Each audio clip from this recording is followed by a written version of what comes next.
মই আগতে বাগানৰ বাবুসকলক দলঙৰ ওপৰেৰে যোৱা দেখা পাওঁ আৰু শ্ৰমিকসকল তলেৰে পাৰ হ'ব লাগে। মই তেতিয়া বিধায়ক নাছিলোঁ, যেতিয়া বাগানলৈ আহোঁ তেতিয়া মই চাওঁ যে এখন কাঠৰ দলং আৰু তলেদি ৰাস্তা, হয়নে নহয়?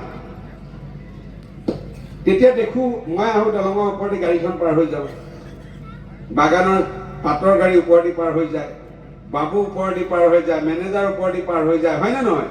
আৰু আমাৰ বাগানৰ শ্ৰমিক ভাইসকল তলেদি যাব লাগে, বাইক লৈ হ'লেও তলেদি যাব লাগিব, খোজকাঢ়ি হ'লেও। সেই বস্তুটো মোক খুব দুখ দিছিলে। জনপ্ৰতিনিধি হৈ কিবা এটা কাম কৰাটো কীৰ্তিত্ব নহয়, সেয়া আমাৰ দায়িত্বহে। জনপ্ৰতিনিধিয়ে কিবা এটা কাম কৰি দিয়াটো তেওঁৰ কৃতিত্ব নহয়, সেইটো তেওঁৰ দায়িত্ব।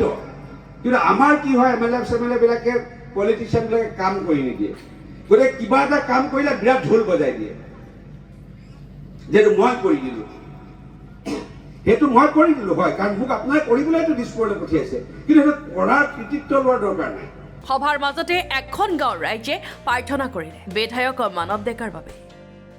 নৰিয়াগাৰী খ্ৰীষ্টান ধৰ্মাৱলম্বীৰ এখন সভাত অংশগ্ৰহণ কৰিছিল বিধায়কগৰাকীয়ে।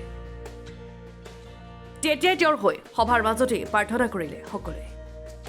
আমাৰ লখিমপুৰ সমষ্টিৰ এমএলএ মহোদয়কো ইয়াত উপস্থিত কৰাৰ তেখেতৰ লগৰীয়াবিলাকৰ লগতে হে প্ৰভু আমি প্ৰাৰ্থনা কৰিছোঁ, তেখেতে যি পৰিচৰ্যাত আছে ৰাজনৈতিকভাৱে, প্ৰভু তেখেতৰ স্বাস্থ্য প্ৰয়োজন আছে, তেখেতৰ সুজ্ঞানৰ প্ৰয়োজন আছে, তুমি সুমতি দান কৰিবা আৰু সকলো জাতি গোষ্ঠী, সকলো ধৰ্মীয় লোকৰ সৈতে মিলা প্ৰীতিৰে সকলো সমাজৰ উন্নতিৰ কাৰণে তেখেতে কাম কৰিব পাৰিব, এনে মানসিকতা তুমি দান কৰিবা প্ৰভু, এনে নিবেদন কৰিছোঁ।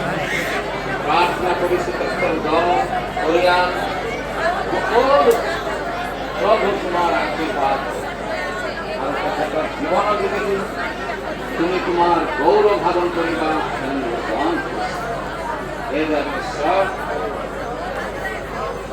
তেখেতক আমি আশা কৰিছোঁ পুনৰ তুমি আমাৰ মাজত থিয় কৰিব খুজিছা। এয়া জহিঙত অনুষ্ঠিত হোৱা বাপিষ্ট খ্ৰীষ্টিয়ান সভাৰ 65 সংখ্যক বাৰ্ষিক অধিৱেশনৰ দৃশ্য।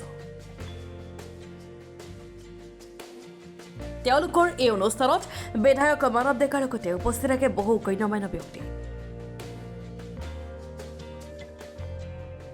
Bureau' report, Lakhimpur today.